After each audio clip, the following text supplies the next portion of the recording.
For NFL scores, news, and opinions, CBS Sports Radio.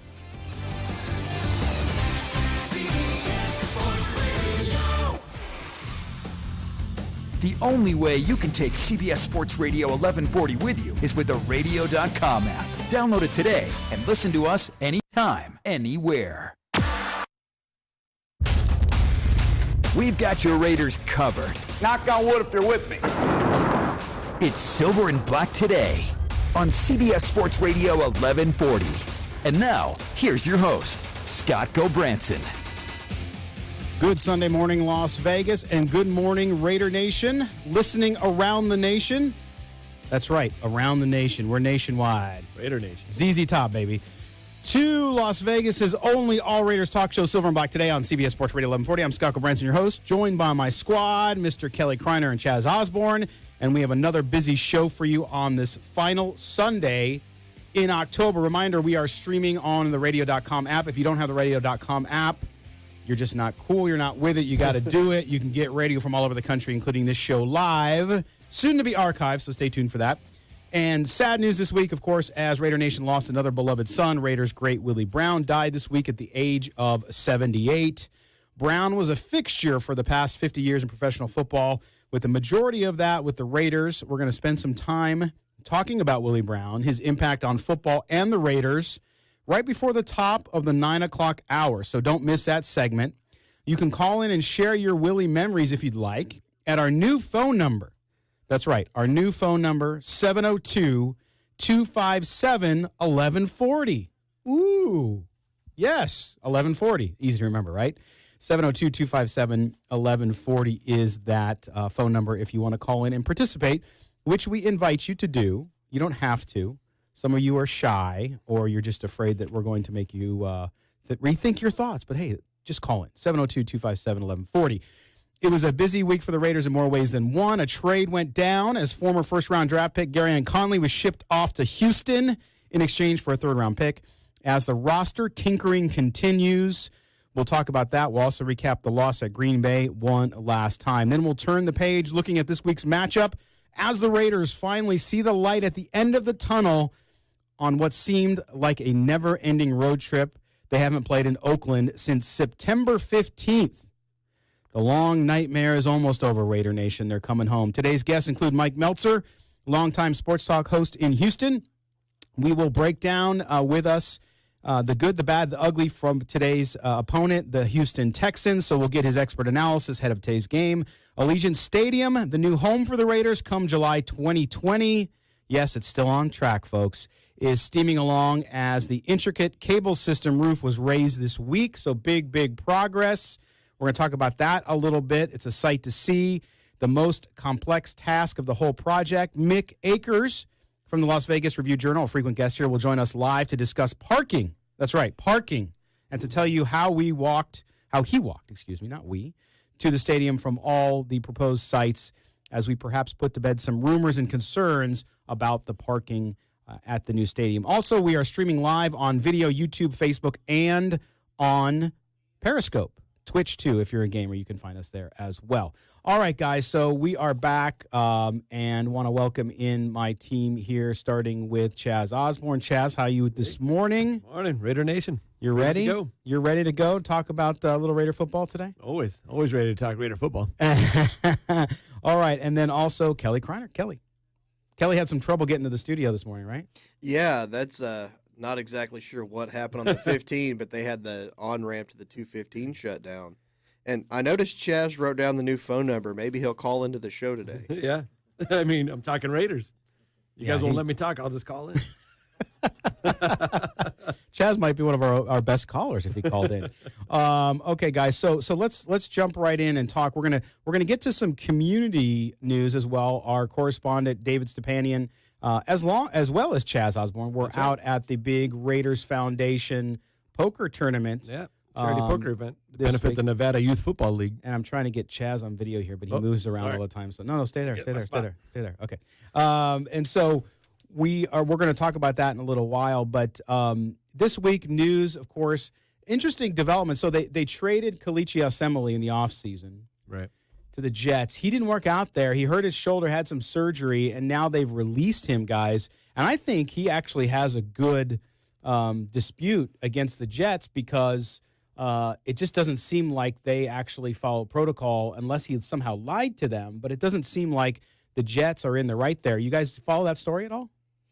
You might hear about this later in the show. Oh, okay. Wait a minute. So we might have stumbled into what will be the basis of Kelly's Corner Right off the bat. You may have walked right into that. Awesome. I usually step in it, so that's not too far off. So Listen, he passed the physical, right? So he was cleared to play for them. All systems go. So you're saying he might have not wanted to play there, or he wasn't being honest? No, he passed the physical. They let him play, so it's on them. What I find interesting about it all, though, is that sometimes moves are made from teams, and we don't know all the information. Right. So perhaps this played into what the Raiders – because remember, we were critical of that move because we're like, what are you going to do on the offensive line? Now, the offensive line has worked out pretty good so far this year for the most part.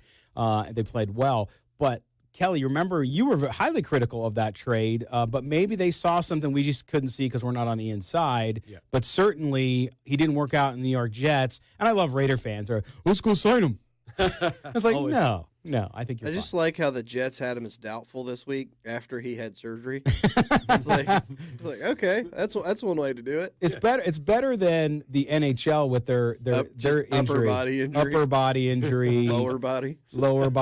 It's like, but the NHL knows nobody's betting on it. That's true. That's exactly. That's what I was trying to explain to somebody. They were like, well, they do a better job protecting player privacy. I'm like, no, it's all gambling. I mean, if you think that the NHL doesn't report that versus the NFL has to be that open because there is so much money. Even before the NFL said and has now been okay with taking gaming money, that's what it's been always about. Gambling and fantasy football has completely driven the NFL. I mean, it's always been gambling. Fantasy's been the last 10 or 12 years. Right. But that has grown the popularity of the sport more than anything else, and it's not even close. No, it is. In fact, I was listening this morning here on CBS Sports Radio on the network, and my good friend John Kincaid, who does a national show, and he's based out of Atlanta, but he was talking about, he had a guest on talking about baseball, right? And, how baseball has fallen in popularity, right? And part of that reason is exactly what you're saying, is gambling and fantasy football, because people have an interest in all of the NFL. They don't just have an interest in their team anymore because we all are watching, oh, geez, did Deshaun Watson play well today for the Texans? And I live in Las Vegas. We cover the Raiders. It doesn't matter, and that's what happened. And I found it funny. There was an ad for Major League Baseball where they talk about playing the game faster. I'm like, who are you kidding? Trying to speed it up. No, but they do a commercial where they're saying they're playing faster. I'm like, that's not true. Right. You continue to lose interest. I was lamenting this. I was cleaning out my storage unit. We had a bunch of stuff. If you follow me on Twitter, you probably saw me post a bunch of the pictures. But and I came across all this baseball memorabilia. I'm like, why am I keeping this? My kids don't even care about baseball. Right. They just don't. Football has become the pastime. I think we talked about this on a few shows before, and baseball is like fifth now in the country. No, it's still number two. I was going to say I mean, you can find any kind of rating or any kind of metric you want to support whichever side you're on that. But the biggest thing, people just don't realize that baseball was a day at the park. Yeah, that's because that's what it was back in the day. Right. You spent your whole day around going to a baseball game. Yeah. Now nobody wants to do that. No. It's I want this, I want it now. It's every day. Nobody wants to do anything every day. Yep. They need to shorten the season. Do they have fantasy baseball? Yeah. Oh yeah. It's every freaking day. You've got to check lineups. You got to change it.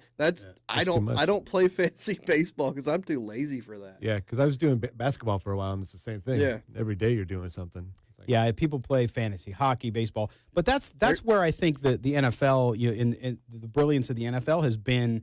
They can engage with fans in different ways. Now, the NFL needs to expand as well. That's why they're looking internationally, unlike the NBA, which has completely put all its chips in the China corner. Oops. We're not going to get into that mess. But that's why the NFL is so popular. That's why Raider fans, too, it's like you love your team, which hasn't been very good for the last 2 decades. But your interest in football, not only in your team, but in football in general, stays consistent because of all those ancillary things. And it's very cool. So I think it's going to be pretty good. And we'll see how things progress along the lines of fantasy football. Now with gaming, the daily gaming, which we can't do in Nevada because the casino industry blocked it. But that, too, has kept people interested. So now you have fantasy football. You have straight betting, and now you have daily fantasy, which is basically the combination of both. Right? Have you done daily fantasy before, Kelly, before it was illegal here? No, I never saw the purpose of it because I just I just bet games. Easier that way, right? Well, I mean, it's if you're in a state where you can't bet on football, that's a nice way to gamble on stuff because that's basically what you're doing. Right. But I can just bet on the game, so I never got into the daily fantasy stuff. Yeah, no, that's true. We are going to we got off yapping, and we're going to get in our after the break. We'll bring you our story from David Stepanian, our correspondent on the Raider Foundation poker fundraiser, which was pretty cool. Chaz, you were out there. Yeah, it was a lot of fun. And who was out there? The regulars, Leo Gray, and Marcel Reese, and Lincoln Kennedy, Jim Plunkett. Plunkett was there, and then who else was there? You met Rolando McClain. Rolando McClain was there with his rings. Was that Rolando McClain? No. That was. Oh my gosh. I was getting ready to say. Do you have any ginkgo for Chaz over here? That was a different guy. Rolando Williams. Rolando Williams with all his rings, right? Yeah. But not sure where he got all those yeah, rings. Hold the picture. Hold the picture up for the people watching on camera, because we were trying to figure out one of them's a Raiders ring. Hold it right. One of them's a Raiders ring. One of them's right up here. But it's interesting because this poker event, Lincoln Kennedy won it, which Kelly's now kicking himself. There's Chaz is showing his rings. There it is. There's the picture. If you're watching on YouTube, Facebook, or Twitter, you'll see the rings. Yeah, so the Raider one is on his middle finger there. So I know he won a ring with the St. Louis Rams. Yeah. And then he went to Syracuse. So one of them's a Syracuse ring. But the other two, the Raiders ring, I'm not sure who gave him that. It's a special Carrier Dome ring. All right, we're going to take a break here. When we come back on the other side, we're going to do a quick review of last week. We got to talk about the Packers game that was. We'll tie a bow on that one. We'll talk about the Conley trade, and we'll tell you about that poker tournament. You're listening to the Silver and Black today here on CBS Sports Radio, 1140. Raider Nation rallies with us. The mob is restless after 2 straight losses. Get that 8th win. You might win one or get one here, make yourself 9-7 or something like that. The possibility of getting in a wild card. Who knows? Welcome back. Las Vegas' only all Raiders talk show, Silver and Black today. The Oakland Raiders select Josh Jacobs, running back. Knock on wood if you're with me. Your Las Vegas home for complete Raiders and NFL coverage. CBS Sports Radio 1140. The law office of Michael A. Troiano is a proud supporter of all things Las Vegas, including its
Golden Knights fans, join us for the Nightcap with Lindsey Brown, Monday nights at 6 on CBS Sports Radio 1140. This is Mark Bedane, president of the Raiders. You're listening to Silver and Black Today. All right, welcome back. Thanks to Mark Bedane, president of the Raiders, for bringing us. If you missed our interview with him in London, you should go back and listen to it. We're going to talk at the bottom of the hour with Mick Akers about the parking at the new Allegiant Stadium. And in that interview with Mark from Tottenham Stadium in the UK, he talked about tailgating and all that. So you can find that on archive. Check it out on silverandblacktoday.com or SoundCloud, iTunes, Google Play, Spotify, blah, blah, blah, blah, blah. So anywhere you get your stuff, audio stuff, you can find that interview, and it's a good one, so I recommend it. Okay, so, guys, we are going to go now and talk about the Packers game. And just want to tie a bow on that one because we haven't had a chance to talk about it because our show's on Sunday. It was last week, which is going to change because this week, starting on Tuesday, we have a new show. That's right. No more waiting till Sunday to talk about last week's game. Yeah. We are going to be able to talk to you about that on our new show. If you haven't heard, Tuesdays, 6 to 7 p.m., Silver and Black tonight. Yes. I'm pumped, man. So we're going to be talking, that's right, the commitment to covering the future Las Vegas Raiders here at CBS Sports Radio 1140 continues to grow as we will join you Tuesday night, 6 to 7. We'll talk about that week's game. And it'll be Chaz and I. Unfortunately, Kelly's too expensive to afford him twice a week. No, Kelly has some other business interests, but we're working on that. We want to get him in here. So hopefully that'll happen. Give him a buyout. He's pulling the Antonio Brown. No, you guys are working on that. Does the other party know that? Yeah, because I talked to him yesterday and they were not excited at all. Yeah, we're gonna up the number. We're gonna work that out. We might have to give up a couple drafts. We started low. It's a negotiation process. That conditional 7th wasn't getting it done. That's right. They might throw in a U-Haul rental, but we're thinking about it. All right. So let's talk a little bit about and Chaz keeps moving around. Yeah, the Green Bay game. That fumble was obviously the turning point, right? It was, and I think too. Look, the defensive woes last week were horrendous. It led to a trade this week, of course, of Garyon Conley. Yep. But to me, that was the big deal. Yes, the 2-car turnovers, as I wrote on the station's website on CBS Sports Radio 1140.radio.com, that look, those were 2 big plays in the game, but they didn't lose because of it. Although the 14-point swing at the end of the first half with the car fumble was a big deal. But that defense, just as Kelly would say, looked like trash, right? Trash. Yeah, that the fumble just kind of sucked the air out of the room, then that touchdown just kind of took it over. Well, when you're down 14-10, you're about to go into the end zone, go up 17-14, and all of a sudden 14-point swing. The next time you touch the ball, you're down 28-10. I was say that's the big thing. Getting the ball, or the Packers getting the ball first, scoring it. Right. That's what ended it. But the fumble aside, even if they score there, that secondary is just giving up too many yards. I don't think the Raiders were going to be able to score for score with them. Maybe. So, I mean, it's one of those things. Like I said, it took the air out of the room, but it wasn't the nail in the coffin. No, it was the glaring difference. When you look at the game, that was the one thing that stood out. But obviously, the defense just didn't hold up their end of the bargain. And we heard guys like Max Crosby after the game talking about they didn't do enough up front, and he was positive about going forward. They all had these great things to say going forward. Next week, we're going to give it more next week. We knew that we came in a little bit flat. So, hopefully going forward, it's something that they're going to learn from and move on. Yeah, although positive intent is great, but it's a results league. I know. So you got to do that. But I think the fumble clearly, and again, Derek Carr is always a good guy from the perspective of he will take responsibility. Sometimes he takes too much responsibility. Yeah. But he did. He said, look, yeah, it was terrible. Now, he's made that same mistake twice. It can't happen. When you're playing a quarterback the caliber of Aaron Rodgers, you cannot afford to have mental errors and mistakes like that. And the whole, he was just being competitive and all that. Well, a lot of quarterbacks are competitive on every down, and they don't fumble through the end of the day. You have to make good decisions. Right. And so when you play a team like Green Bay on the road, you just can't make those errors, and the Raiders couldn't overcome it. Now, Garyon Conley, who I have been very critical of this year and called him out several times with people telling me sometimes I was crazy. He's playing well, was completely exposed last week. And the week before that. And the week before that. And don't forget the week before that and the week before that. In one of the, I think, someone pointed it out, I think it was on NFL Network, that you talk about telling a guy that you just don't believe in him anymore. You're going to trade him to, you're not only going to trade him, but you're going to trade him to the team that he's going to play. You're going to play in 6 days. It's going to work to our advantage. That's what they think of Garyon Conley. Now, Garyon Conley, we don't need to sit here and exhaustively talk about why he was traded, because I think anybody who watches the Raiders regularly know he just didn't come up to snuff. He didn't have the desire. It didn't look like he wanted to be there a lot of the time. And then, of course, just didn't play well enough and didn't play the kind of football that John Gruden and Mike Mayock want him to.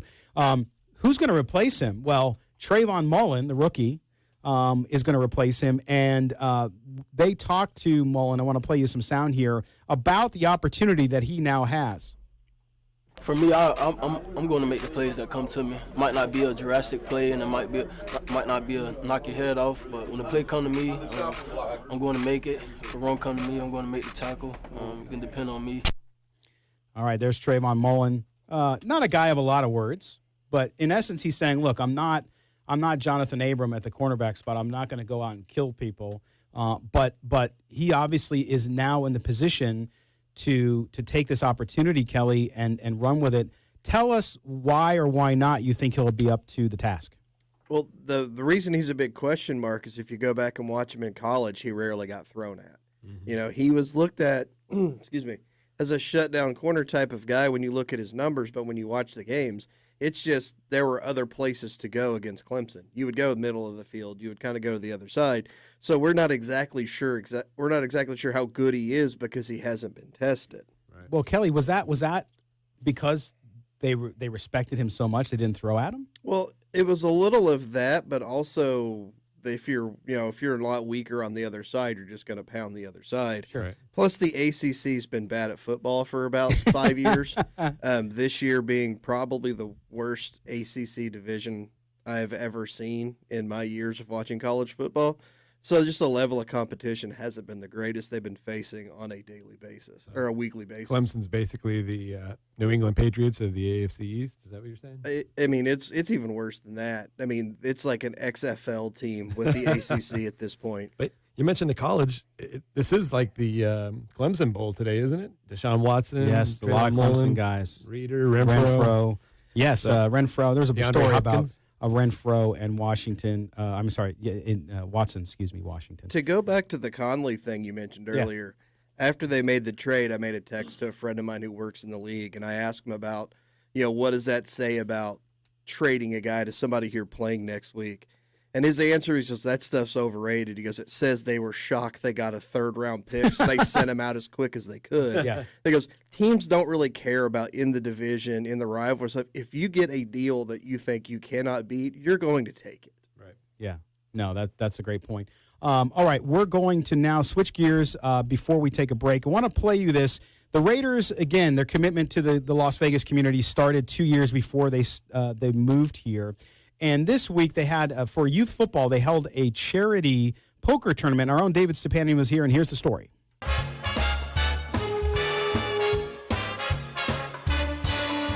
The sound of cards shuffling, chips hitting the velvet, and Lincoln Kennedy bragging about being the best poker player in a room full of pros? That last statement might sound out of place, but at the NYFL and Raiders charity poker tournament, it isn't much of a stretch. The Nevada Youth Football League teamed up with the Silver and Black to put all hands on deck for a night of high stakes and high class fun for all who were involved at the Sterling Club on Paradise Road. It was an event NYFL President Steve Grammis was certainly excited for. My partner and I, when we got into this, we knew that we had a long road to hoe to get to the point where we wanted to be in a free football environment. So getting there, we needed help. And to have the Raiders reach out and say, we're going to be one of the ones that come out here and help you, it really kind of warms your heart and lets you know that there are a lot of people out there that want to help.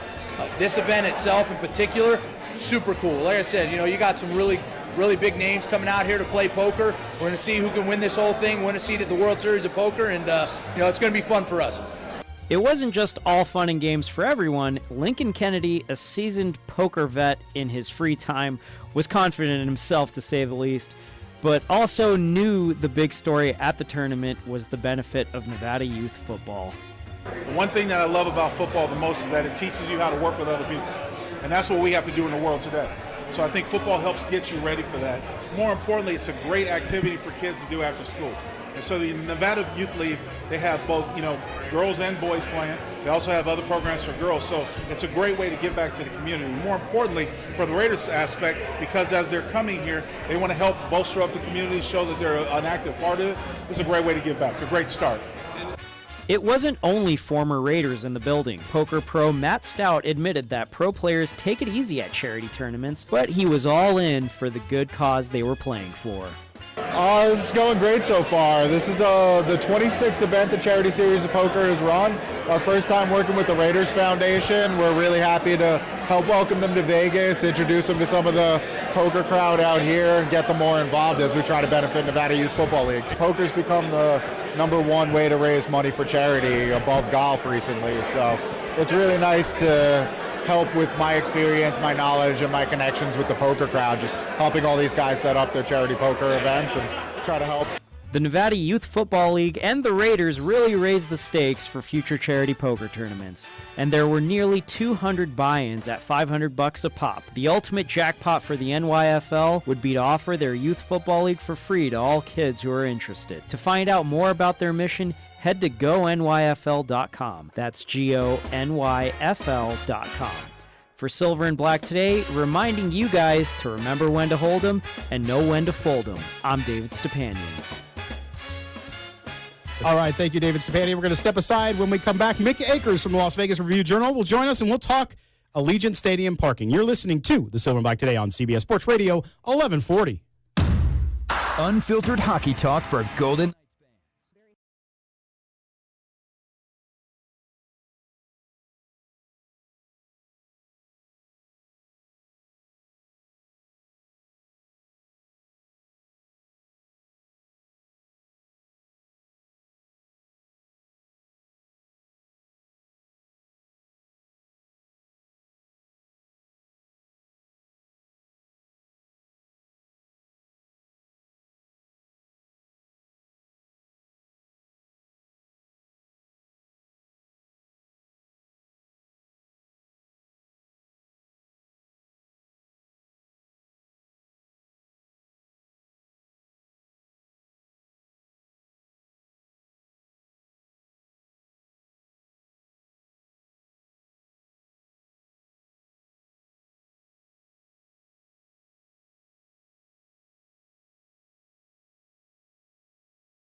Sports Radio. The only way to take Silver and Black today with you is with a radio.com app. Download it today and search CBS Sports Radio 1140 in Las Vegas and listen to us anytime, anywhere. Welcome back to Silver and Black today here on CBS Sports Radio, Las Vegas's only all Raiders talk show. And we like to do, especially for folks here in town and those out of town, we like to update you as much as possible on the progress with the stadium. There's a lot of disinformation that's out there. Many of us kind of keep track of it and we know where it comes from. But what we wanted to do is talk about, there's been a lot of progress made in the parking. It's been a key issue around the stadium. It's only a 62-acre site. A lot of people saying, where are you going to park? You're going to have to walk forever to park and blah, blah, blah. Clearly, many of those people have never been to a major metropolitan area with a football stadium because there's others in urban areas like Chicago, like even Indianapolis, Minneapolis, you name it, right, guys, where you got to walk. It's just the way it is. Yeah. Before I moved out here, I lived in lived in Indiana. I had Colts season tickets. We walked maybe a half mile, a little shorter every time, and you don't think about it because that's just what you do. Yeah, right. No big deal. No, and it's yes, and people, it's not 108 there. Well, it's 95 with 90% humidity, which can be just as bad. So we wanted to bring in someone that we love who talks about these issues, writes about them all for the Las Vegas Review-Journal, and that, of course, is Mick Akers. And Mick did a story about walking to Allegiant Stadium, and he broke it down by a lot, so we wanted to bring him on to talk about it today. Mick, how you doing today, buddy? Very good. How you guys doing? Hey, doing really well. Okay, so let's break this down. What you did, and I don't know, I don't know if you have like a Fitbit or an Apple Watch, how many steps you did, but you kind of looked at each of these locations that you could walk from, but also those locations that you can shuttle from. Now, one of the things I want to start off with you, Mick, is a point that I made when we came back from the break, and that is if you look at major metropolitan areas like Minneapolis, Indianapolis, Chicago, they require you to go a distance anywhere from a quarter mile to a mile and a half to park and then get to the stadium. How different is Allegiant Stadium than most of those stadiums in the NFL? I don't think it's much different. Obviously, on-site parking, pretty scarce, so a lot of the parking plans, off-site parking. They're working, to get more, walking range sites right now. They have a few that they already announced, but they're also trying to get a parking co-op with some of the neighboring businesses and, do some lease type of deals with that. So, it's looking like when we're getting there, to July, we'll hear a lot more of this come out, but there's going to be a lot more walking distance parking than it's being reported right now. So, it's going to be just like every other, stadium that's been built in the last 10 years or so. Just if you're in the middle of a major city where it's already pretty congested, you can't really expect to have that much parking, available. No, and I think for fans out of California, especially Raider fans from either Los Angeles or Oakland, I grew up in San Diego going to Qualcomm/San Diego Stadium where there was huge amounts of parking, but people forget those sites were built in the 60s. Right. Okay, in urban areas now, including Las Vegas, real estate is at a prime, so you can't go out and get 200-acre sites feasibly and build them unless you want to be way out on the outskirts of town, and that wasn't the plan here. But Mick, in your story that ran on the 21st, you talk about these different sites. What overall did you learn by doing this and going around from the Arville site, the Blue Diamond Road kind of site, which is a shuttle site, and then, of course, the freest former taxi yard site, which Mark Bedane talked to us when we were in London about on the air. What did you learn about all these sites, and kind of what's the takeaway for Raider fans, whether they be here in Las Vegas or elsewhere, about the parking and what it'll be like getting to the stadium on game day? The biggest takeaway is it's not going to be a big deal if you shuttle or you walk. So, I think once you get some of these first games and events at the stadium going, people are going to, take this and, go through the process, and they're going to realize, hey, it's not a big deal that, everyone's kind of worried about.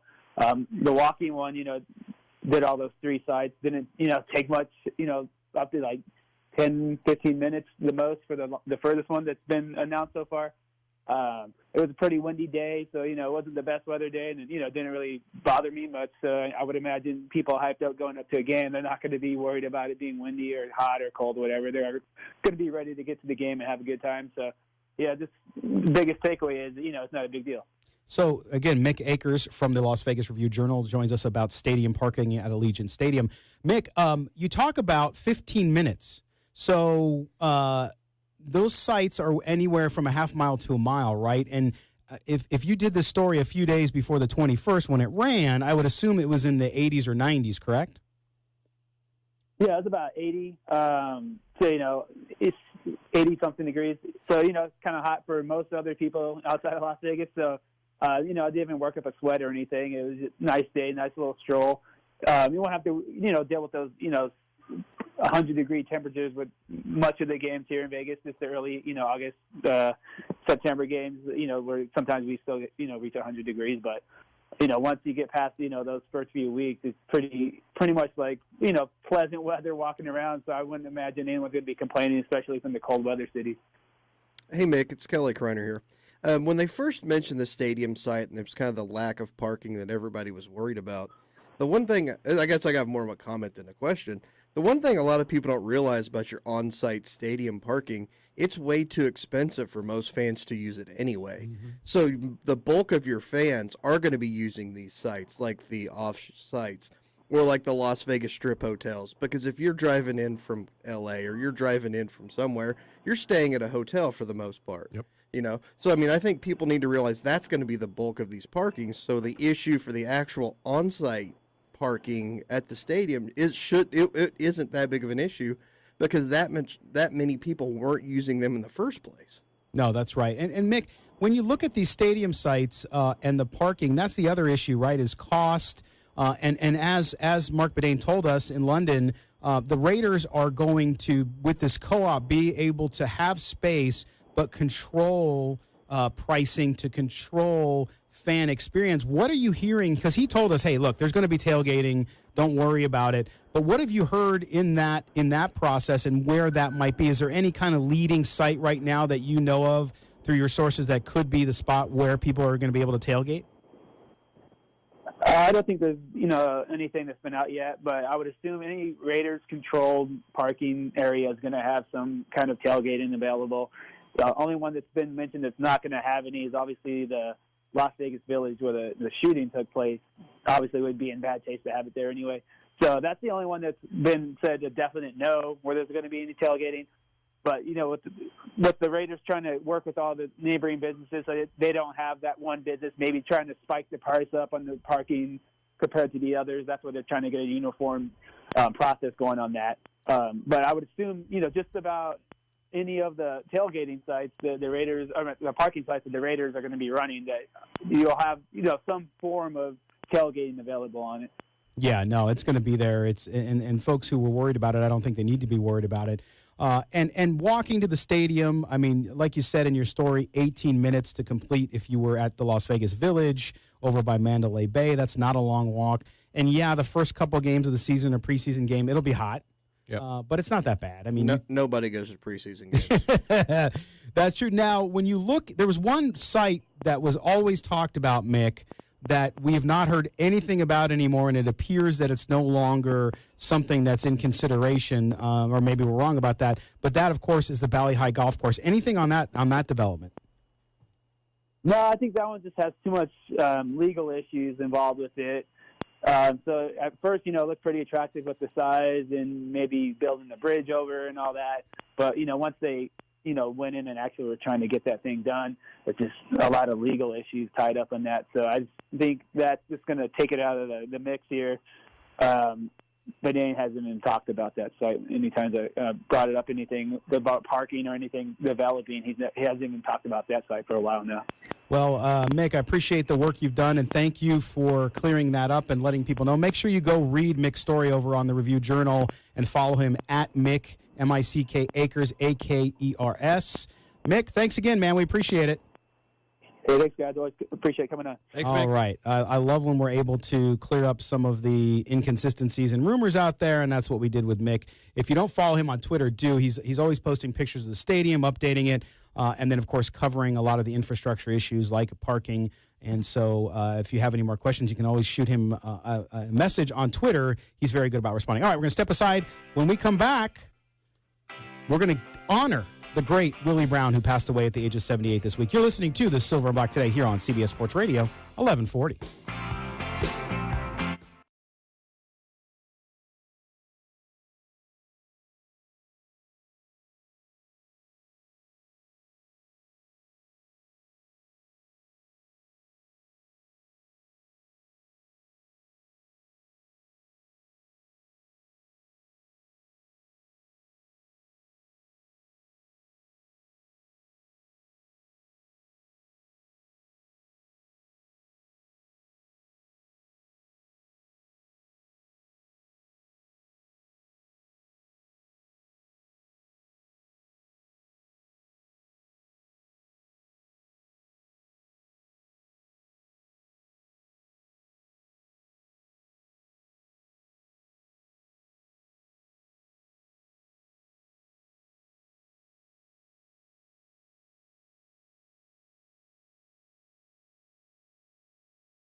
Buffalo, the NFL this morning at 10 on CBS Sports Radio 1140.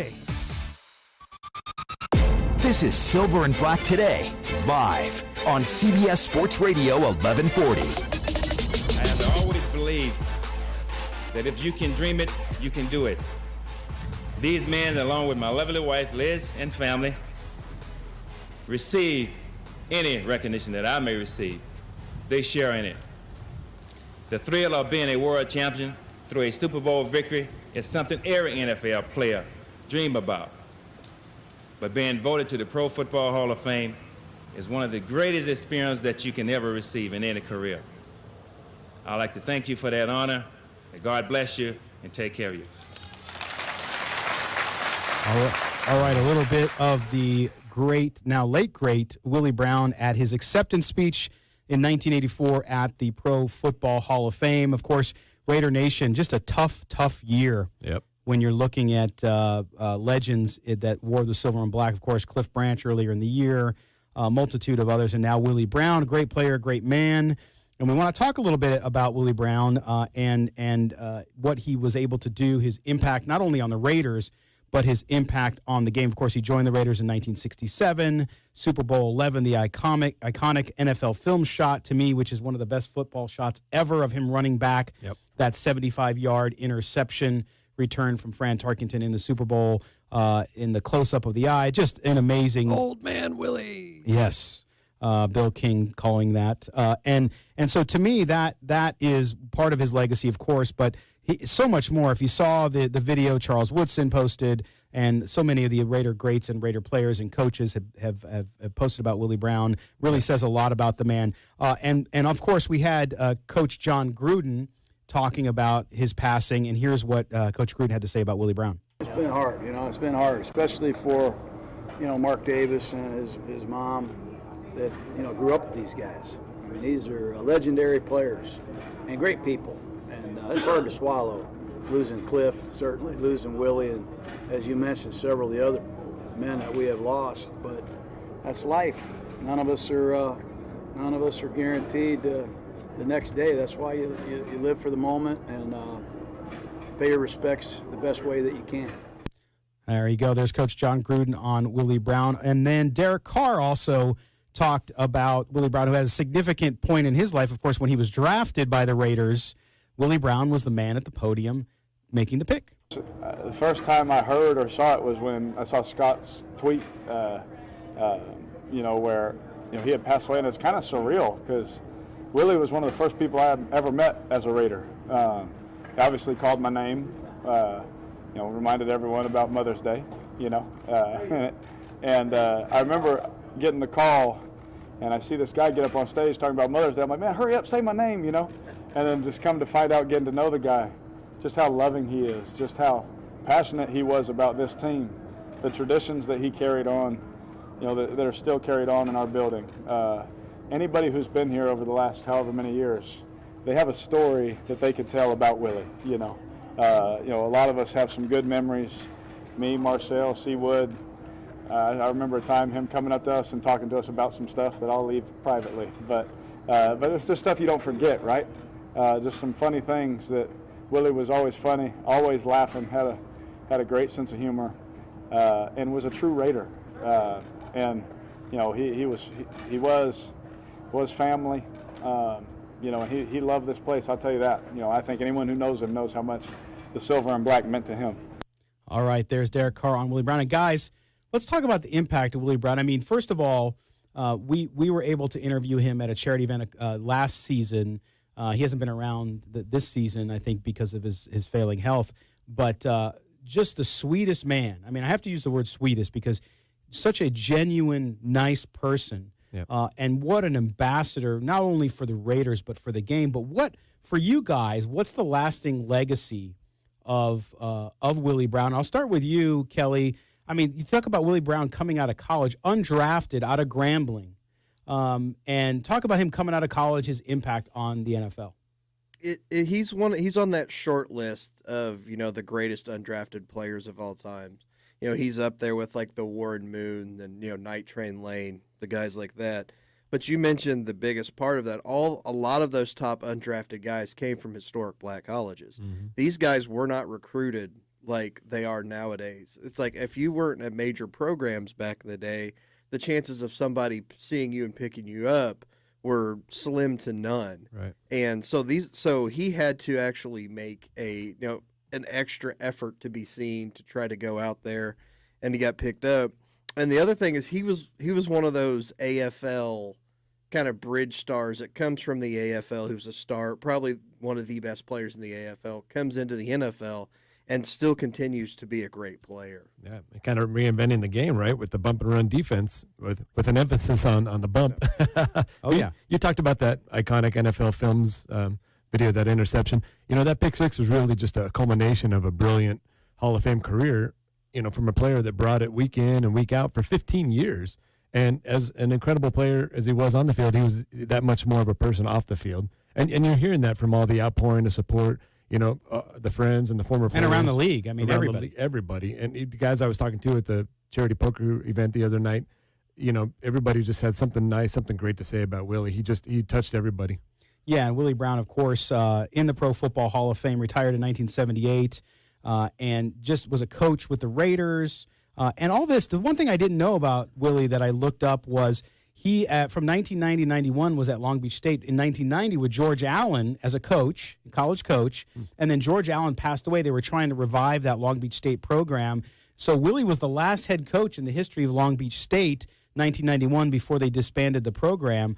So amazing stuff. And again, it's tough to imagine. We had the draft last year without Willie making the picks and wishing everybody Happy Mother's Day. We were lucky he did a Happy Mother's Day announcement for us that we're going to use every year here as well. But just it's tough, when you lose guys like this, and for younger Raider fans who never had a chance to see him play, and most of us here didn't. We were small when he was playing, but we saw Willie Brown around professional football for his entire adult life and just lived his life in such a good way. It's a great example, took under his wing a lot of those players. And so we want to wish his family, his wife Yvonne, and his 3 kids the best, and our sincere condolences as we also pass that along to the Raider organization, because it's been a tough year for them prior to their move to Las Vegas. All right, we're going to step aside for the top of the hour sports update. When we come back, Mike Meltser from Houston. He'll join us, longtime radio host, to talk about the Texans and the Raiders today. You're listening to the Silver and Black Today here on CBS Sports Radio, 1140.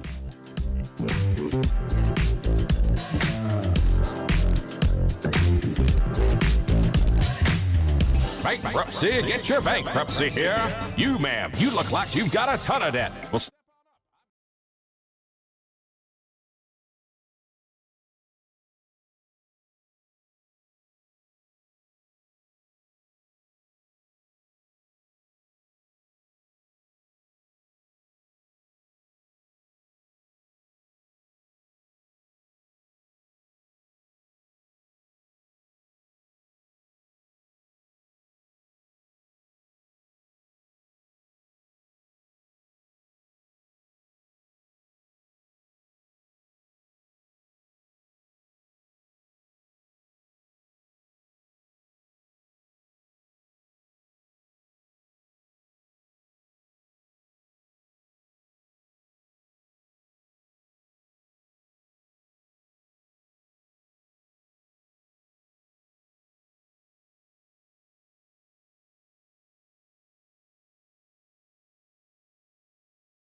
we've got your Raiders covered. Knock on wood if you're with me. It's Silver and Black Today on CBS Sports Radio 1140. And now, here's your host, Scott Gobranson. Welcome back to hour number 2 of the Silver and Black Today here on CBS Sports Radio 1140 in the beautiful city, my home. And that, of course, is Las Vegas, Nevada. We appreciate you being here as always. And again, thanks to all of you, we are expanding. That's right. We are going to be starting the Silver and Black tonight, this Tuesday, October 29th, 6 to 7 p.m. Do not miss it. That's where we'll be able to either celebrate. If you're a fan, you can celebrate, or you'll be able to bitch and moan about whomever or the team if they don't win. So we'll talk about that as well. But what we want to do now is we want to go out on the attorney Michael Triano newsmaker line and bring in our guest to help us preview today's game against the Houston Texans and one of my favorite young quarterbacks, in fact, my favorite young quarterback, Deshaun Watson, an excellent player. We're going to bring in Mike Meltser, longtime radio host down in Houston, and you can find his Mike Meltser podcast anywhere you get podcasts. Not only does he cover the Texans, but he covers law as well. It's very interesting. So we go out onto the phones now and bring in Mike. How you doing this morning? I'm doing well. Good morning. How are you guys? Hey, Mike. Doing well. Okay, let's just jump right in here on the Texans, Mike, just to give Raider fans a sense, how good is this team now? I know they have some holes, and we'll talk about that in a second, but where are they in the process of what they look at as building a championship quality team?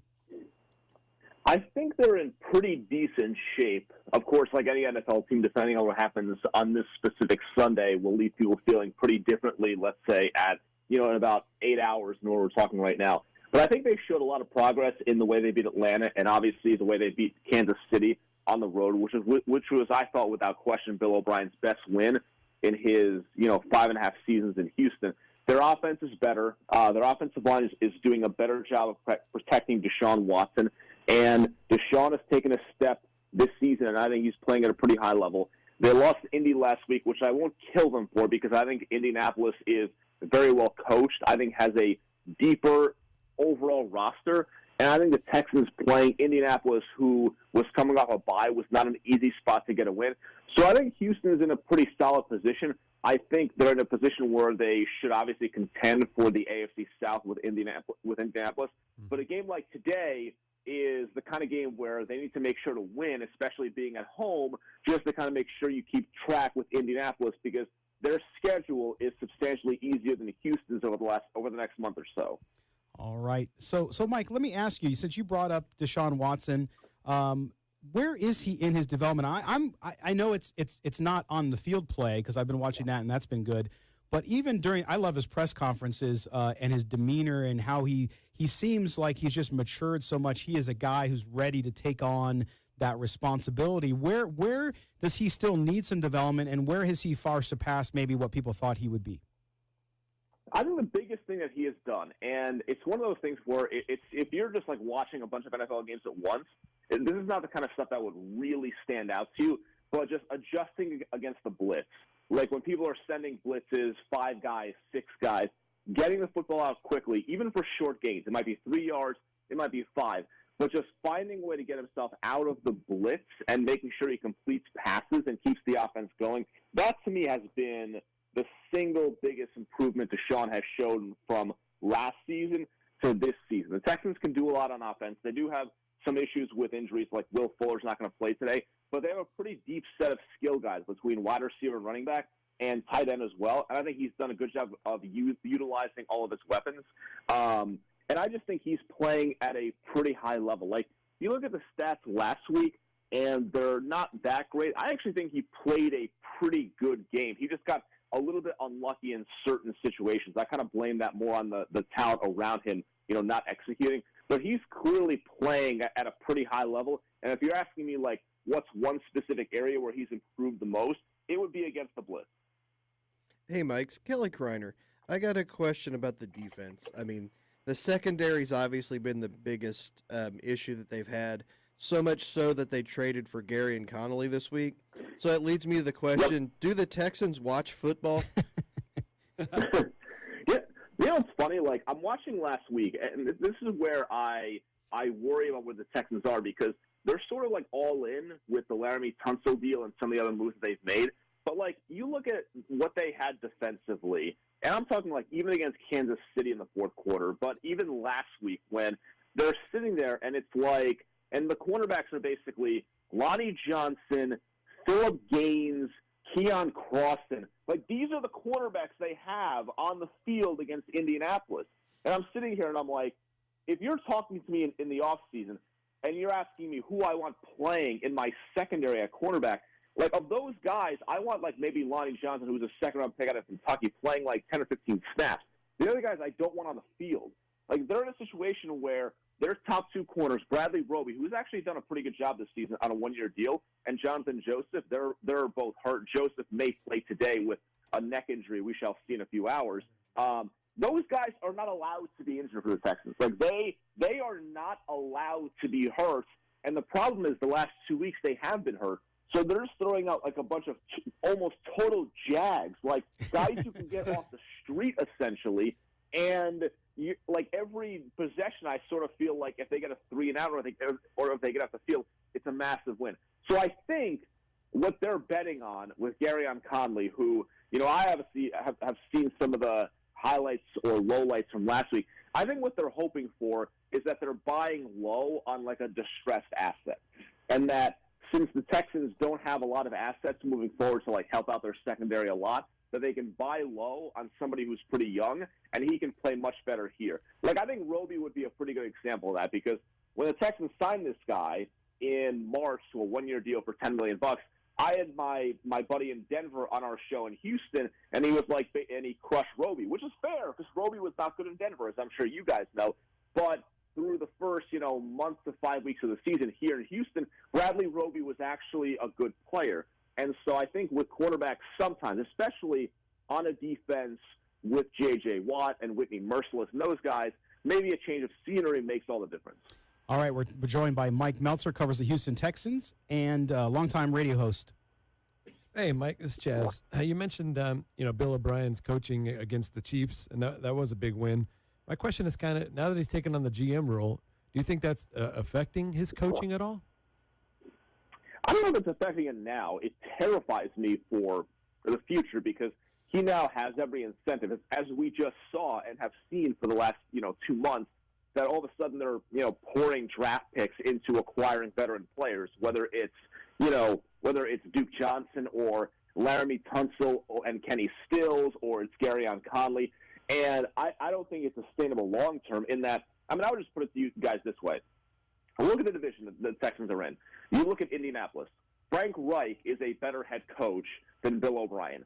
Chris Ballard, I think, is an excellent general manager. The Texans don't have a GM. Right. So, if you're comparing organizations, who in the Texans organization is making up the difference between having no GM and having, in Indianapolis, one of the best GMs in the NFL?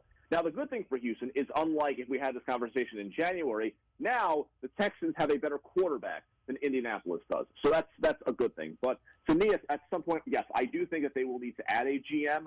I don't know if it's affecting O'Brien from a head coaching standpoint during the season. I would probably tend to think not. It more worries me because of how his incentives personally are to try to win now immediately versus the long-term goals of creating something here that is sustainable. That's right. Again, Mike Meltser joins us from Houston. He covers the Texans. Now, Mike, when we look at today's game, the strength of Houston's defense is their up front against the run. And, of course, the Raiders are now a running team who also utilizes tight ends. Last year, the Texans couldn't stop tight ends, but this year they've improved in that area. Talk about that defensive front and how they match up against what Oakland and the Raiders are going to do today to try to win the game. Well, the Texans' run defense, I think, is pretty solid. It's not the killers that they were last season when, they had some of the best run stoppers all over the place, when they had Jadeveon Clowney, who's awesome against the run. But they still have a lot of guys who excel in that. J.J. Watt, DJ Reader, Zach Cunningham, Bernard McKinney. When you have those guys in your front seven, you're inherently, barring something really surprising, you're going to be pretty good against the run. they've had their moments where they've been a little spotty this season. I think against the Saints in Week 1, I wasn't really thrilled with their work. You know, they have a bunch of bodies inside. They play. I know in the NFL now, like everyone's kind of a hybrid, right? But they have a bunch of guys on the interior who they're like carbon copies of themselves. Like Brandon Dunn, Angelo Blackson, Carlos Watkins. Like they literally all do the same exact thing. But it is a pretty good run defense, and I was pleasantly surprised that last week the Texans, you know, on the carpet in Indy, they were able to hold the Colts to 62 rush yards on 26 carries. That is the same Colts rushing attack that's been really good all season, that dominated Kansas City 2 weeks earlier, and the Texans totally shut down that rushing attack. That surprised me, and that's something that will obviously need to continue today against Josh Jacobs and the Raiders. So I think it's pretty good. It's not to the level it was last season. What I would worry about from your guys' standpoint is if I'm looking at this Texans defense, what I would do if I were calling plays is I mentioned the secondary. Like, I am attacking those cornerbacks way sooner than I'm attacking this defense, you know, up the middle. Yeah. Very interesting. Well, how do you see this game playing out? I mean, I think for the Texans, the Raiders and the Texans, very similar positions, right? From a record perspective, Raiders even up at 500 or 3-4, and then the Texans just above that. And they're both, at least early, and I know it doesn't account for much, both kind of on that fringe, looking at a wild card type position as you look at it now. For the Texans, how big of a game is this after that Indianapolis loss? I think it's big just because if you look at the schedule, the way I'm looking at it from a Houston standpoint, all right, you're 4-3, which is fine. It's not great to obviously have the big divisional loss to Indy, but if they can beat the Raiders and beat the Jaguars next week in London, all of a sudden, okay, you're sitting there at 6-3, and then you'll go into a stretch where you play Baltimore, Indy, and New England, who they never beat, and you've got a little bit of cushion, right? But all of a sudden, if you lose this game, then it's like, well, now you really have to beat the Jaguars, and you need to really try to win some of those big games, which is not going to be easy. And listen, I think the Texans could lose. There's no question about it. I mean, I think that's pretty clear based on some of their shaky home performances. They were not good against Jacksonville, and they were lucky to win that game. Carolina, they played a very poor game offensively, and they've been much better offensively since that point. But this team has not been some great home team, the Texans this season. And I think this is one of those games. I don't know if you guys agree or disagree. I look at the Raiders. I've been very impressed on the outside for the coaching job John Gruden has done. But it does feel to me like a team that needs to win by a specific formula. Like they need to run the football. The game needs to stay close. They don't want to really be playing from behind. So from a Texans standpoint, if they can hit one or two big plays early or their offense is clicking early, I think this is a game that they can win, you know, with a bit of a comfortable margin. But if they start making, you know, mistakes like they made last week, if they fall behind, then this thing I think is going to be competitive up until, you know, 6 or 7 o'clock at night. Yeah, and Mike, I agree with you on that. And the Raiders have a weakness just like the Texans do in the defensive backfield. So I expect Deshaun Watson and I expect Derek Carr both to have pretty good days. All right, Mike Meltser, of course, check out the Mike Meltser podcast on Twitter at Mike Meltser. Mike, thanks again, man. We'll talk to you real soon.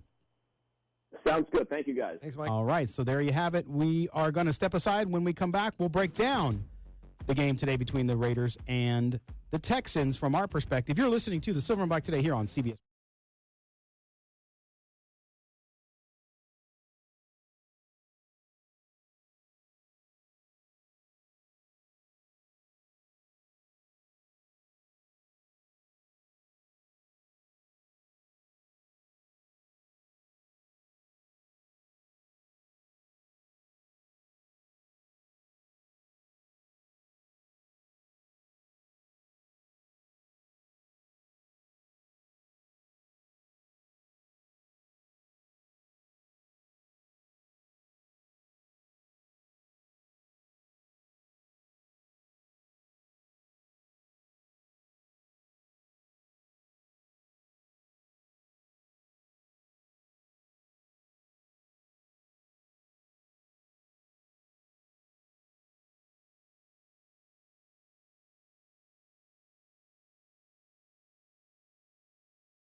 The playmakers are coming. Stay tuned to CBS Sports Radio 1140. How you doing? This is Charlie Garner, and you're listening to Silver and Black Today. Stay tuned. Oh, yeah. Charlie Garner. We haven't heard that one in a while. That's nice. I always like this because we record so many of these when we meet up with Raider players, and then our producer, Mark Bonilla, will insert them at different times, so you just never know what's coming up. It's kind of, for us, exciting. Anyway, also want to give a shout-out to our engineer, Trent Ogle, who always keeps us on time and on the air. He's a stud, and he's here doing it. He's running like 4 radio stations at the same time. It's freaking amazing. He's Superman. Also want to give a shout-out to our sponsor, attorney Michael Troiano. If you have criminal defense needs from a simple DUI to something more serious, call him at 702-843-5500. That's 702-843-5500. All right, now we are about to unfurl on the world. Not Cleveland furl, but unfurl. A new feature here on the show, and that is we wanted Chaz. He's the International Man of Leisure, so we wanted to give him some more work. Right, Kelly? Sure. Yeah, okay. So we are, Chaz will each week, he's going to set the table for us on the 3 keys to that week's game. And since we've already reached the bye, we don't have to worry about the bye. He's going through all the way to week 17. So Chaz is going to walk us through that. So here are Chaz and his 3 keys to the game. Keys. Well, I think both teams' game plan is determined by injuries, right? Kelly, I don't know if we got any new updates. I haven't got any specifics yet. Like we were saying earlier, I'm expecting Jacobs to play. Right. I mean, the fact that Gruden just threw out that they just shot him up last week, they're going to do it again. Brown with the calf is the big question. Yeah, Trent Brown is what I was worried about. And having the complete offensive line intact would certainly be a great, just Carr said last week how great it was to have Gabe Jackson back, like they have that psychic connection where they look at each other and they know what they're going to run. Like they've been playing together for so long, they don't even need to. Okay, let's get to the 3 keys. So the theme of the season so far has been the inability to finish drives with points. As I wrote in my article this week on silverandblack.com, the Raiders are 8th in the league in offensive efficiency, but they're ranked 22nd in scoring. Ouch. That's a huge differential. So the Raiders will definitely have to put up points to keep pace with this Houston Texans team that's also top 10 in offensive efficiency. You guys agree? No, I do. I think, and Kelly, you could jump in on this too. I think to me, absolutely, and there's a couple things. I know you have another one coming up, but for me, you're right. They have to score points, and so many of the times that they have not has been in the red zone. Okay, and I mean, last week we talked, of course, and we're not going to go nuts on the 2 Carr turnovers, but if you look at that, coupled with the 4th and 1 with Josh Jacobs' inability to get into the end zone at that time, that's basically another turnover. And so when you're when you have the opportunity, especially on the road, you got to score. And so I agree with you, Chaz. I think that's a big deal. And Kelly, I mean, for this team, they should be they put up huge offensive numbers. They're just not putting it in the end zone. Yep. And that's what I find funny when you talk about like offensive efficiency. Part of that should be scoring. You can't be 20-something in scoring and being 8th in efficient. Because if you're not scoring, you're not being efficient. You're right. I mean, both of these teams need to score, and more than 51 points would be ideal.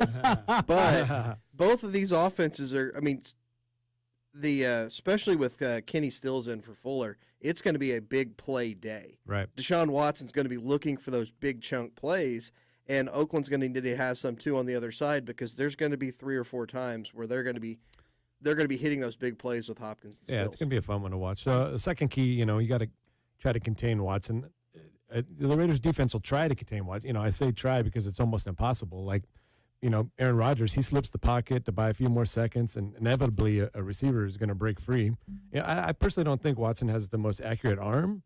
So the more the Raiders defense can keep him contained, the better chance we'll have of minimizing his effectiveness. Well, and to me, this starts with pass rush, which is a huge, huge weakness for the Raiders. I mean, yes, you've seen flashes from Max Crosby when he's in there. He's a rotational guy right now.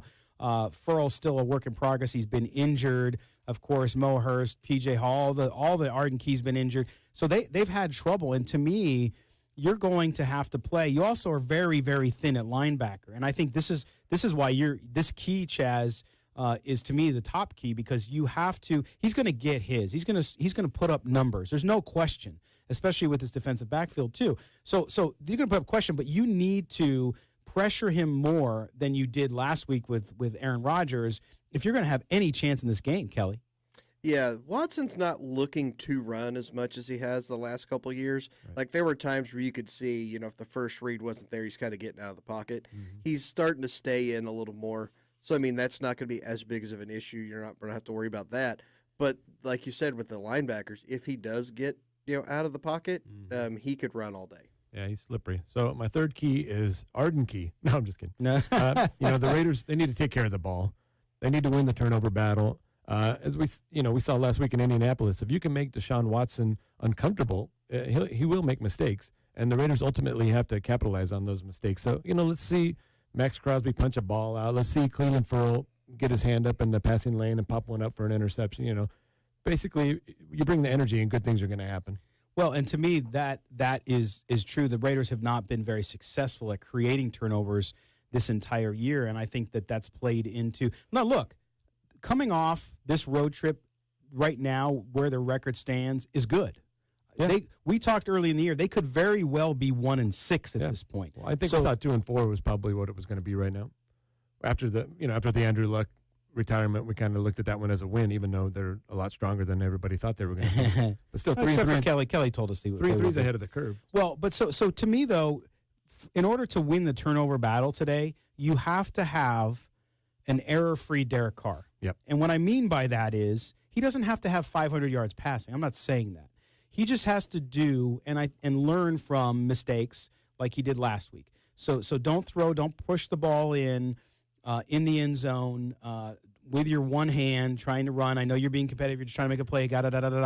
Just don't do it. Also, don't try too hard. As you heard Lincoln Kennedy in our spot during the break, Derek sometimes isn't patient, okay? Mm-hmm. He's got to be patient. If he can do that today, their chances of winning increase significantly. Yep. Yeah, the biggest thing, because in a game like this where you're expecting a lot of points to be thrown up there, possessions are a premium. Yep. So if you can take one away from them and not lose one on your own side, that's one less possession your defense is out there, one more chance to get points. Yep. So, it's vital for him to win the turnover battle today. I think both teams are pretty similar in the fact that they're both struggling to find consistency, and the injuries are stacking up, what we talked about. But for the Raiders, if they're looking at the playoffs, this game might have big playoff implications because, having a tiebreaker against this team and already beating Indianapolis, it's going to be one of those two, and maybe fighting for a wild card. So if we could win this game and have a tiebreaker against both of those teams, that bode well going forward. Well, and I think you're right, Chaz. Clearly, when you're playing interconference games and division games, of course, for your division race, but interconference games are important when you're talking about perhaps a wild card round. Although I will tell you, I think today's game is not a game that I would consider a must-win, because I think that the Raiders coming off this trip, even if they were to lose today, are still in good shape, because if you look at their schedule, Detroit next week at home, and then down the line, they are playing teams with mostly losing records, right? Except for the Chiefs, right? So the Chiefs are the one outlier there. Mm-hmm. So for them, the schedule actually favors them significantly towards the tail end of the season. But as you're talking about tiebreakers and all that kind of stuff, you're absolutely right. So if they want to put themselves in a better position, and don't get me wrong, today's game, if they were to win, it would be a huge win for them to come off that road trip and to go into Houston against a good young team and beat them. I just would not put it into that realm of a must-win. I think so. I kind of do. I want to go forward. You just want to have that confidence. I heard a lot of the guys we heard in the press conferences after the loss last week in Green Bay. Foster Moreau was the biggest one. He said, we can beat any team in this league. And, for a young guy to have that confidence, and he's kind of speaking for everybody. And Alec Gingold was saying, we ran the plays that we've been successful with. They just, we ran them today. They just weren't successful today. So all these guys have the confidence, and it sounds like, going into this week, they're gonna bring that energy. They're gonna bring that effort, and hopefully it translates into a W. All right. Well, that is Chaz's 3 keys to the game. We'll see how they pan out. We're gonna step aside and take a break and pay some bills. When we come back, another feature that is so exciting that I can hardly contain myself. It is Kelly's Corner coming up here next on the Silver and Black Today on CBS Sports Radio 1140.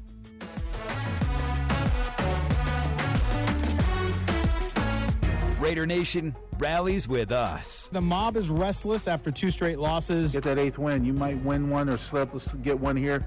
Make yourself 9-7 or something like that. The possibility of getting in a wild card. Who knows? Welcome back. Las Vegas' only all Raiders talk show, Silver and Black Today. The Oakland Raiders select Josh Jacobs, running back. Knock on wood if you're with me.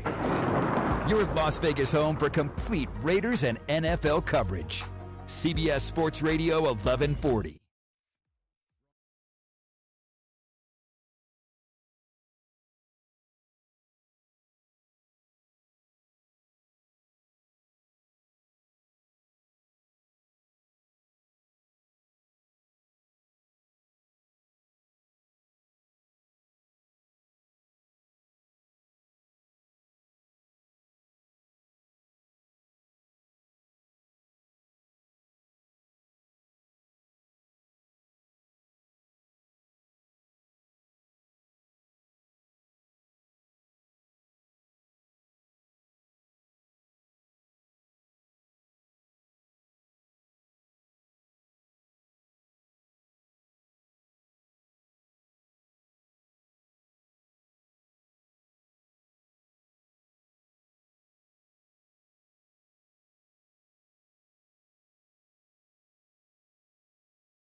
CBS Sports Radio.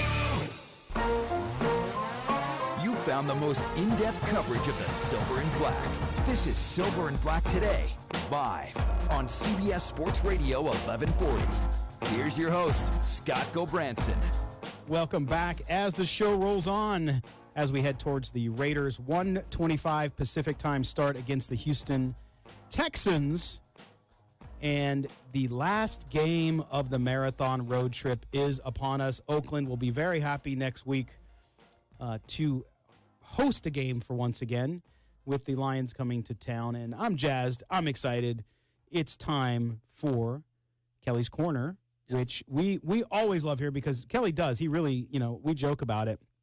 But Kelly always brings up some very compelling and interesting topics that may be Raiders related. This one has a loose correlation to the Raiders, or at least a former Raider. Go ahead, Kelly. Yeah, we kind of mentioned it earlier when the beginning of the show. We mentioned Kelechi Osemele, former Raider, and it just brings up a thing that I've always had a problem with, just personally, and knowing a few people that have played in the NFL, a few people that have worked in the NFL. Just the idea of a team doctor to me always just seemed completely pointless. For the pure and simple reason, that team doctor works for the team. They are going to do what the team wants them to do, and in no point in time do they ever have the player's actual best interest in there, in my opinion. Right. Obviously, that's a broad statement. There's times where they're going to, they will try to keep players out. Players want to play. We all know that. Players are going to do what they have to do because they know if they miss one game, they can lose their job. But at some point, you have to be able to just kind of you have to be able to set a line and let a player know you can or can't do this. Let a team know you can or can't do this. Well, the Jets have just crapped all over that line, apparently, in this last week. Because for a couple weeks, Assembly's been complaining about the shoulder and talking about the shoulder. Went to several doctors outside of the team, two of which recommended surgery. And the Jets are like, no, we've been shooting you up. We're just going to keep shooting. No, they said we've shot you up and played. We want you to keep shooting up and play through this. He's like, no, I'm not doing this. My shoulder, I can't play with my shoulder like this. These doctors are recommending surgery. What happens? Team's not signing off on the surgery. He goes and has it done anyway. And the first thing the doctor says after the surgery is, when we got in there, it was way more damage than we thought. Just shows you right there that how much did the Jets know? Did the doctor know there was more damage than they were thought? Did the doctor not know? Because it's one thing. I mean, look at the Jets organization. They're pretty inept of an organization. Yep. If they had a bad medical staff, would it be surprising at all? Nope. If they had a good one and they just had the doctor say, hey, we need him to play, would that surprise you? No. And that's what I was going to say, Kelly, is I agree 100% on this. And he's going to have, I think, a successful grievance with the NFLPA against the Jets. Oh, yeah. There's no way he's losing this. No. And the fact that they're now released him basically is going to be interesting as well, because not only is his grievance going to be around getting his contract, his pay from the Jets, but then future earnings, because if he doesn't play again this year, for example, there's going to be even more there. So I agree with you on that, and I think that this has nothing to do with Kelechi Osemele's time with the Raiders. And I'm seeing folks in our social media channel talking about how he was a cancer in the locker room, blah, blah, blah, blah. That's not what you're talking about here. What you're talking about is the Jets, who are a train wreck of an organization. I mean, who they hired as their head coach would show you that. It's sort of like giving a tweaker a bunch of money and saying, go buy food. Well, no, it's not going to happen. It's not so much that. It's you watched a team in your division that he used to coach suck for years, and you're like, you know what would make us better? That coach that made that team that even we beat. That guy. Yeah. Yeah. Like, that team was terrible because of this coach. Let's go get him. Right, because he's in demand, right? No. Well, but that's the point. He was Peyton Manning's offensive coordinator. But stop giving people credit for what Peyton Manning does. Yeah, like he couldn't have done it without him. Chaz, no, but your time in the NBA, I mean, you were around players who got injured, and you were around team doctors and all of that. How much pressure is on a team doctor in a situation like when you were in the NBA on making sure a player is out there versus what's best for the player? Yeah, it's tough because you want to balance both sides, and you see, I saw the conflict because we did have a lot of those instances, and it was always better to get a second opinion. But we had, not only did we have doctors, we had trainers, we had specialists that knew how to keep these guys on. And so I feel like since we had a bigger, more broad spectrum of opinions, it wasn't as the NFL to me feels like they're just throwing guys out there, just slabs of beef. They don't really care. We had, I'd say half a dozen voices in that room, and they really took care of these guys, and probably because there's less players on an NBA team than there is on the NFL team, so you can cover it up a little bit more. But what you're saying though is that in your experience in 14 years in the NBA, there was a lot of voices. It wasn't just one team doctor, a couple team doctors. It was a team of medical professionals who would decide whether or not a guy was ready. And I felt like they had the player's interest more at heart than they did the team, and they would definitely keep the player out. Keep the play. We weren't shooting guy up at halftime trying to get him back out there. Of course, the player, like Kelly says, the players want to play. Guy twists his ankle. He wants to go get it taped up and get back in there. But if it's something more serious, I felt like more often than not, the doctors sided with the player, and they took as much caution as possible to make sure that everything was on the up and up. So, Kelly, since you brought this up, and it is a great point of discussion, how do you rectify it? What would you do differently? Would you take that NBA model like Chaz is talking, where you have some maybe independent guys, medical professionals, so there's not just the team driving the decision? For me, it's the second opinion. It's the independent.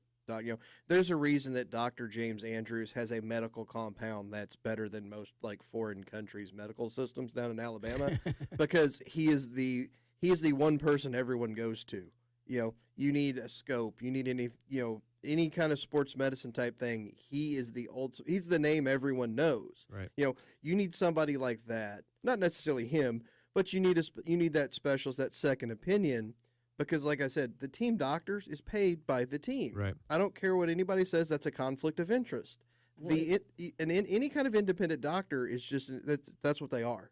They're an independent doctor. That's going to have to weigh more than your team. Let me ask you this though. Then is this something? And we have no idea. Is this something the Players Association should be talking about with the collective bargaining agreement and saying, look, we have to protect our players. So in a situation where there's an injury and there is perhaps a difference of opinion between the team doctor and maybe the player's doctor or an NFLPA doctor, then you have a third party, an arbiter come in, a third medical professional who could make an independent decision? Well, this situation's a little weirder than most because a lot of times you'll see a team and a player kind of argue over who will do a surgery. Mm-hmm. Like somebody like Tom Brady, back, he had a little cleanup procedure done a few years ago. He wanted his doctor, actually the knee, when he wanted a doctor in California to do it. The Patriots wanted somebody else to do it. But ultimately that kind of went by the wayside. But you see that pop up, but you rarely see it to where it's no on a surgery versus no, I'm getting it now. Yes. Right. Timing will be an issue sometimes. A player might want to wait. Because the team always wants it done as soon as possible so you can get up there sooner. Player might want to wait till like the off season or wait and do something else. Yeah. But it's never something like this to where there was a complete argument on whether or not a procedure was needed.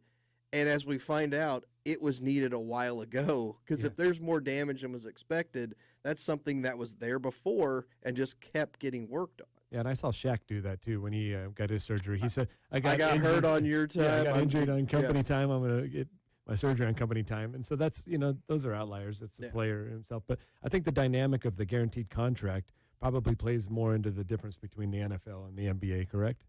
Oh, absolutely. Yeah, definitely. Because, that's the whole thing with the NBA. Like you said, it's guaranteed the second they tip the ball of the first day of the season, you're guaranteed for the year.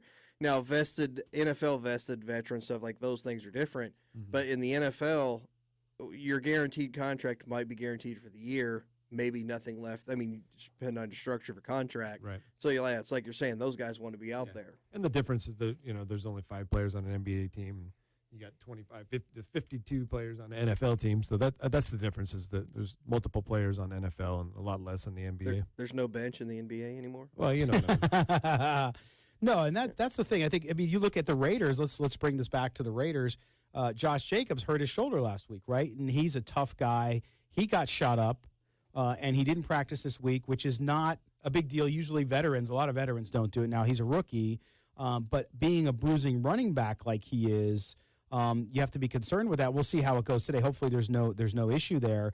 But certainly you look at that, too, and you're concerned, like, where do you draw the line? The player's desire to play, the team's desire for the player to play versus what might be best for them medically, and they're not always aligned. I'm not saying in any way that the Raiders are making Josh Jacobs go out there because that's not what I'm doing. But you have to these types of decisions really factor into what can happen to a player and his longevity, because if he hurts something early on, you just don't know. And we saw it with Abrams. Yes. He said he hurt his shoulder. I just started hitting people with the other shoulder. It was his comment. Yeah. That kid wants to play. Yep. You're not going to be able to keep him off the field, and it's going to shorten his career. Yeah. If he keeps playing the way he is, he's got a shoulder injury already. He's not the kind of guy that's going to lighten up. He's going to be going out there, and if he isn't careful, he will have chronic injuries. So, he's a guy you're going to have to pull back. Yeah. And I'm not sure if you're going to be able to do it. He only knows one way to play.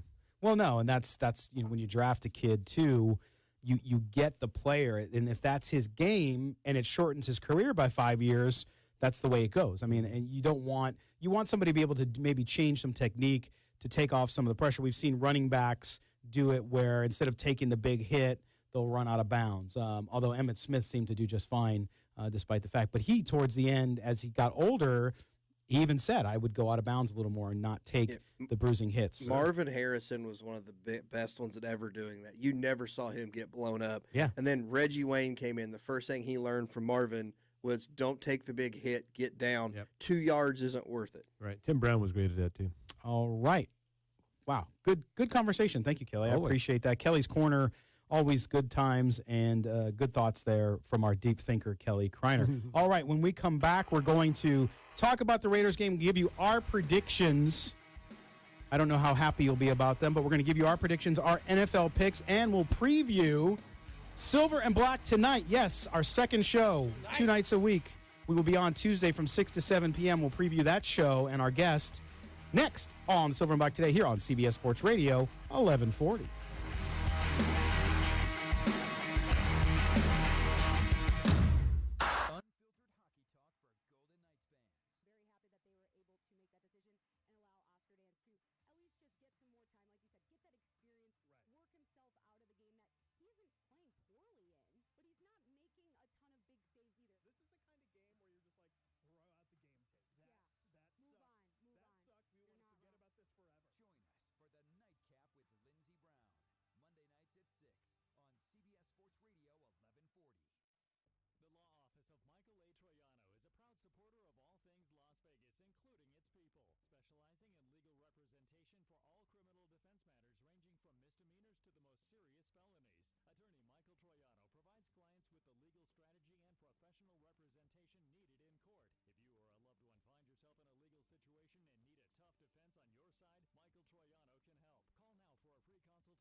This is Silver and Black Today, live on CBS Sports Radio 1140. Welcome back to Silver and Black Today here on CBS Sports Radio as we are in the home stretch. Yes. Yes. From 3. Yes. Okay, sorry. Getting my Marv Albert on. And no, I'm not wearing ladies' panties. Yes, you are. All right. We're back. We're talking Raiders football as we do every Sunday, but also now on Tuesdays as well. We'll talk about that in just a minute. But what we want to do is we want to talk to you guys about our picks. First, we're going to make our NFL picks. We have been doing that last week. Kelly and I we didn't do so well, although I don't do well every week. Although I had a couple weeks ago. Last week I had a good week. This week, not so good. But we like to give you our picks as they used to say, for entertainment purposes only. So if you lose money, it's not our fault. But we like to use it and talk about our games. Now, Kelly and Chaz are much more in the wagering business than I am.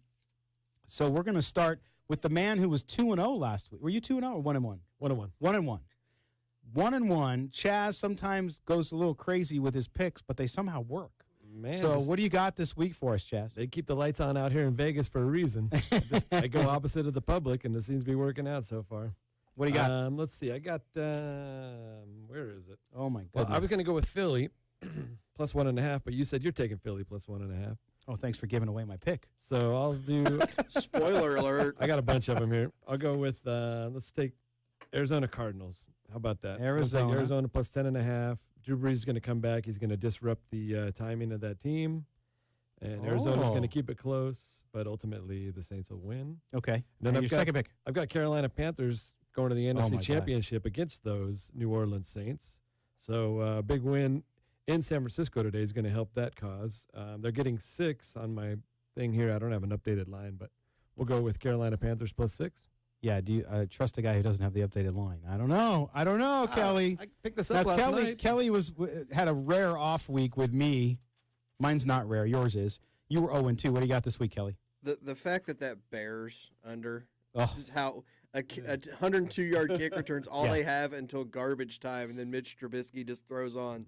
Yep. Yeah, good job, buddy. Yeah, that Carolina is now down to 4.5, by the way, buddy. Ouch. Oh. Because everybody's on Carolina. Yep. Really? Yep. I got to go opposite. For this whole time, I have not given out like the actual bet that I have the most money on. I'm breaking that streak after an 0-2. No. The Rams minus 6.5 first half. First half bet. First half in London against Cincinnati. If there's ever been a game for the Rams offense to get like up and going, it is against the 0-7 Cincinnati Bengals. Especially after the Bengals head coach came out last week and said it's not hard to coach against against McVay. Yes.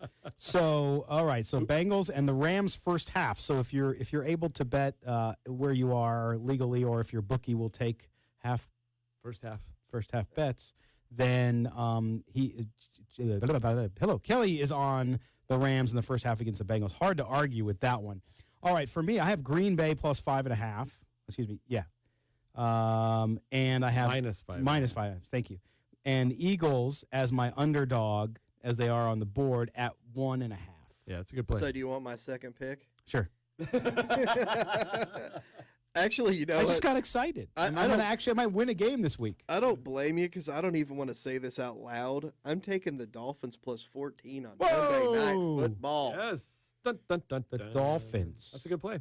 You know, every year that the Monday night schedule usually looks good and winds up being bad because of injuries and stuff. Right. At no point ever did the Dolphins Steelers in the last 36 months look like a good idea. Right. What were they thinking having this game on Monday Night Football? I don't know, but Miami always seems to get up on Monday nights. It's one of those weird that 85. Mason Rudolph laying 14 points with. I mean, the Steelers defense is playing really well. Yep. Minka Fitzpatrick revenge game. Yeah. Minka Fitzpatrick. But I will take the 14 points. I on take Monday Night Fitzmagic Football. in there. All right. Well, there you have our NFL picks. Now we're going to move on to our Raiders picks. Yes. Which, if you've been watching this all season, you know Chaz always takes the Raiders, so that's never a surprise. How? So we'll do that, but we want to show you those. So we have the picks from the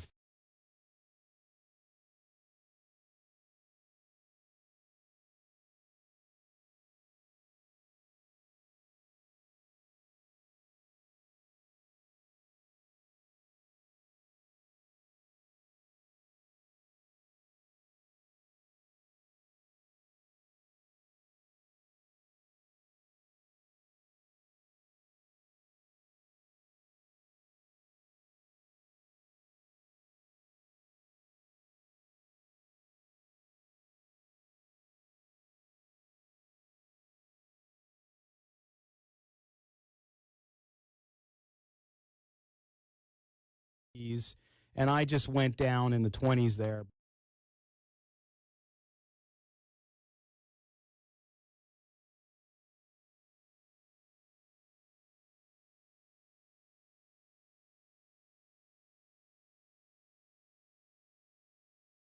They're both really similar teams. They both got injuries. They both, secondaries are questionable, but good run defense.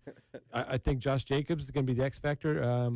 Like you thought last week Derek Carr was going to get off against Green Bay. I think this is actually the week that he has a few nice deep shots, and they're going to, get an early lead, and they're going to hang on for a nice win. Kelly, why do the Texans win this one, as you predicted? The big play. I think that the Raiders secondary is just going to give up too many big plays. Kenny Stills is leading the league. I believe he was still leading the league in 20-yard catches, and I just think that they're going to get enough big plays and get out to a little bit of a lead. The Raiders aren't good at playing catch up, and I think they come a little short in that. Ketchup, and mustard. You got to get more sleep. And that's the thing for me, too. As I said, I think they're going to keep it in the 20s on each side, 28-21. And I think you're right. I think it is a big play.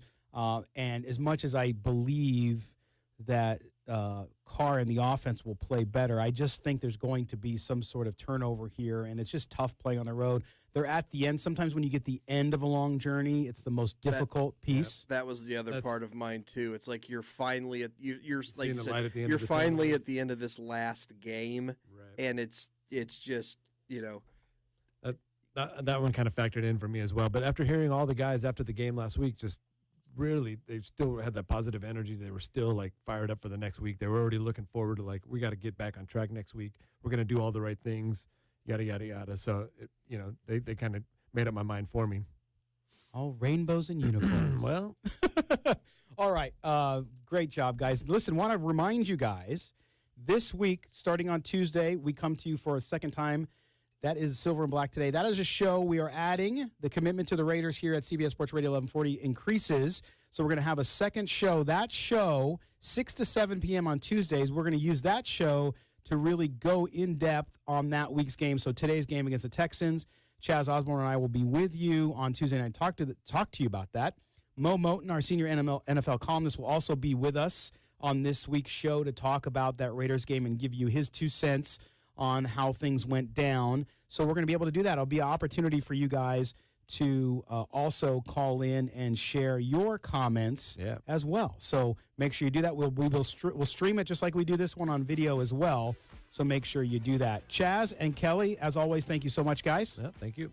All right, for our engineer, Trent Ogle, and our executive producer, Mark Bonilla, this has been the Silver and Black Today here on CBS Sports Radio 1140. We thank you guys all for doing it. Make sure you check out silverandblacktoday.com. Subscribe to the archive of this show on your favorite channel. We will be with you next week. Take care, everybody.